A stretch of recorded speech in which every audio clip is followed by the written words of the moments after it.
Assalomu alaykum. Jahongir aka, yaxshimisiz? Sog'ligingiz yaxshimi? Charchamayapsizmi? Agar eslasangiz, biz mana shu xonadonga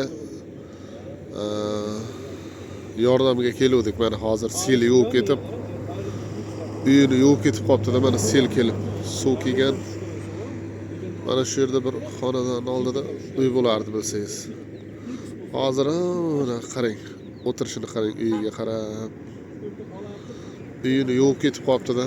Mana o'sha qizni ko'ryapsizmi? Yosh bolasi bor edi qiz. Mana shu yerda ikki xonali uyimga bo'lardi esingizda bo'lsa. Uyini tagi bilan yuvib ketib qolibdi. O'zlari qochish yo'lini ustib qolibdi. Suv oqimida. Butun aholi hozir shu yerga joylangan, jamlangan. Mahalla raisimiz esingizmi? Anvar aka ham shu yerda. Mana suv sel kelgan.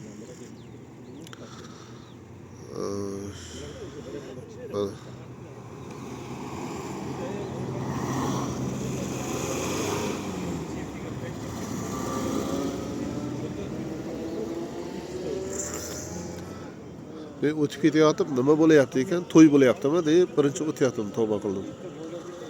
Keyin qarasam, suv polda qoplagan mana asfaltlarda Damaslar zo'rg'a o'tyapti mashinalar. Xolos suv sel kelib, bechora ona bolani yolg'iz eri yo'q edi. Bilsangiz bir yordam keldik. Uyini yuvib ketib qolibdi-da.